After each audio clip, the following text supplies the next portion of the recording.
Nah, sekarang saya mau jelaskan tentang pemberian kode untuk titik tengah sebagai tahun dasar.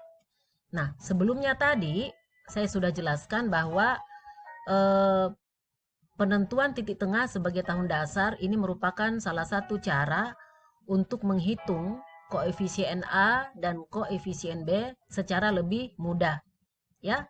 Nah, jadi kalau kita berbicara tentang tahun dasar, berarti yang kita bicarakan di sini itu adalah eh, nilai X, karena X itu adalah menyangkut periode, menyangkut waktu, dan tahun itu adalah waktu.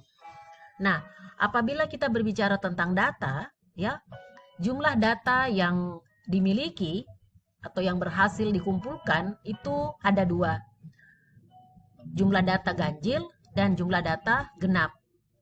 Nah, kenapa kita harus bedakan? Karena pemberian kode untuk jumlah data ganjil dan jumlah data genap itu tidak sama.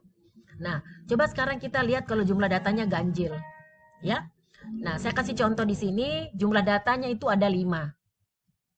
Ya, berarti ganjil kan? Nah, sekarang eh, titik tengah sebagai tahun dasar. Nah, bagaimana caranya menentukan titik tengah? Seperti ini. Nah, kalau datanya jumlahnya ganjil, berarti titik tengahnya itu berada di data nomor 3. Sehingga data nomor 3 inilah yang kita katakan sebagai data tahun dasar. Oke? Nah, sekarang data tahun dasar berarti kita ambil nilainya itu sama dengan 0. Nah, setelah kita tentukan di sini nilainya 0, berarti selanjutnya yang ke atas ini nilainya minus, ya. Jadi minus 1, min 2, oke? Dan ke bawah itu nilainya positif, 1 dan 2. Sehingga nilai jumlah X atau sigma X itu sama dengan 0. Oke? Nah, sekarang apakah nilai sigma X dengan sigma X kuadrat itu sama nilainya? Tentu tidak, ya. Kalau sigma X sama dengan 0, sigma X kuadrat itu belum tentu sama dengan 0. Nah, bagaimana cara buktikannya? Coba kalian perhatikan yang nilai X kuadrat di samping ini. Nah, nilai X kuadrat berarti ini, minus 2 pangkat 2. Itu kan nilainya 4. Min 2 kali dengan min 2 itu nilainya 4. Min 1 dikali dengan min 1 itu nilainya 1 ataupun positif. Sehingga kalau kita jumlahkan, ini sigma X kuadrat, ini kan sama dengan 10. Ya, jadi nilai sigma X sama dengan 0 itu tidak sama dengan nilai sigma X kuadrat, yaitu 10. Nah, ini cara memberikan kode atau nilai pada X apabila jumlah datanya itu ganjil. Nah, bagaimana kalau jumlah datanya itu genap? Nah, kalau jumlah datanya genap berarti titik tengah itu berada di antara dua nilai yang berada di tengah-tengah ini. Nah, ini jumlah datanya kan ada 6. Berarti jumlah data nilai nomor data yang berada di tengah itu berada pada data ketiga dan data keempat. Sehingga titik tengahnya itu berada di antara nilai 3 dan 4. Nah, ini berada di sini yang saya berikan garis putus-putus. Nah, ini nilainya sama dengan 0. Kita tidak tuliskan di sini karena nilai ini berada di tengah-tengah. Ya. Nah, karena di sini nilainya 0 walaupun tidak nampak, berarti setelah 0 itu kalau ke atas kan min. Berarti ini min 1. Ya. Nah, antara 2 dan 3 ini juga ada nilai seperti ini tadi. Cuma kita tidak tuliskan. Ini berarti di sini nilainya min 2 ya. Nah, berarti setelah min 2 itu min 3. Oke? Nah, selanjutnya min 5.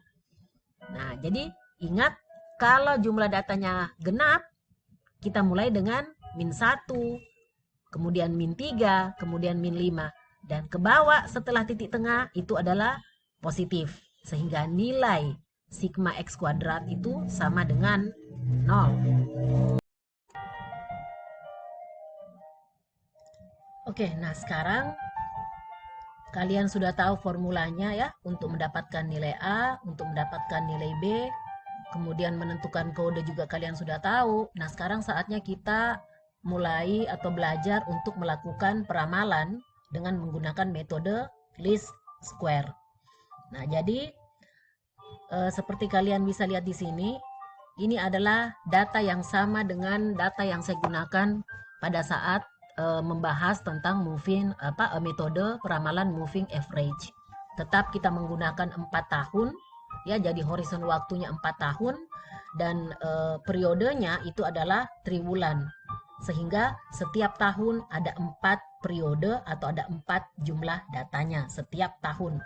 Nah, sekarang karena jumlah horizonnya itu 4 tahun dan periodenya itu setiap tahun 4, berarti jumlah data yang kita miliki itu adalah 16 ya. Nah, ini 4, tahun 2011 4 jumlah datanya, 2012 juga 4 sampai dengan tahun 2014 itu juga 4. Nah, ini kalau kita jumlahkan, ini jumlah datanya 16. Ya, atau N sama dengan 16. Oke, N sudah ada. Nah, ini adalah penjualan, ya. Nah, ini penjualan, ini adalah data penjualan yang kita miliki. Dan berdasarkan dari data ini, kita akan melakukan peramalan. Kemudian berikutnya nilai X. Nah, nilai X, masih ingat kan? Jumlah data kita adalah genap.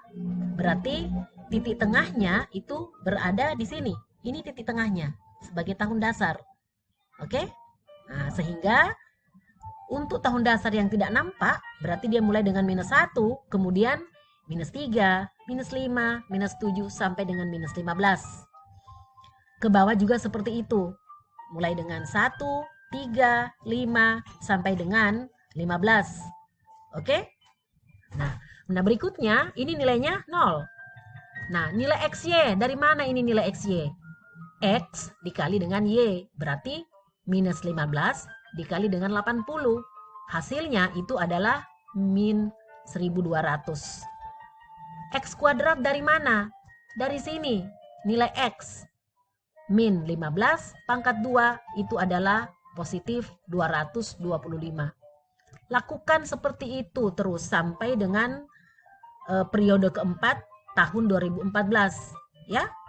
Nah, setelah itu kita jumlahkan masing-masing masing-masing variabel kita jumlahkan. Ini jumlahnya 16, Y jumlahnya 1424, X hasilnya 0. XY hasilnya 822 dan X kuadrat itu hasilnya 1360. Nah, sekarang kita sudah punya nilai untuk semua variabel yang kita butuhkan di dalam rumus. Sehingga kita tinggal masukkan ke dalam rumus. Nah, jadi berdasarkan persamaan kuadrat terkecil, maka kita bisa dapatkan nilai A dan B.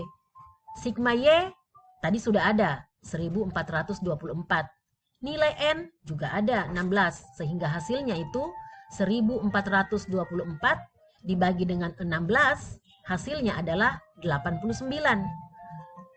B itu sama dengan sigma XY dibagi dengan sigma X kuadrat. Nilai sigma XY tadi sudah ada dan nilai sigma X kuadrat juga tadi sudah ada. Ya, jadi sigma X kuadrat kita bisa lihat ini sigma X kuadrat 822 dan sigma X kuadrat itu 1360. Sehingga 822 dibagi dengan 1360 itu hasilnya sama dengan 0,6. Nilai A sudah ada, nilai B sudah ada, sehingga jadilah persamaan peramalannya, yaitu Y sama dengan 89 ditambah 0,6X. Nah, berdasarkan dari persamaan peramalan ini, selanjutnya kita bisa melakukan peramalan penjualan. Nah, sekarang hasil ramalan tahun 2015. Jadi kalau saya tanyakan, tahun 2015, periode 1, 2, 3, 4 itu berapa peramalannya? Kita gampang lakukan peramalan. Karena apa? Kita sudah punya persamaan peramalan. Oke, ini persamaan peramalannya. Nah, mungkin ada yang bingung, Ibu ini 17 dari mana? 19 itu dari mana? 21 itu dari mana? Dan 23 itu dari mana? Nah, caranya menentukan, ya, ini dari sini. Kalau saya bisa lanjutkan ke bawah sini, berarti tahun 2015, kan harus di sini juga periode 1, 2, 3, 4. Ini kalau saya lanjutkan ke bawah kan lanjut ya, jadi 17, 19, 21, 23. Ini 17, 19, 21, 23. Atau, nah ini periode 1, periode 2, periode 3 dan periode 4 tahun 2015 itu berlanjut di sini 17, 19, 21, 23. Oke? Jadi kalau kita masukkan ke rumus Y sama dengan 89 tambah 0,6 kali 17. Ingat, apabila kalian mau melakukan perhitungan, pertama-tama yang harus diselesaikan itu adalah perkalian. Jadi kalian kalikan dulu 0,6 kali 17, hasilnya baru kemudian ditambahkan dengan 89, sehingga kalian akan dapatkan 99,2. Begitu seterusnya. Oke?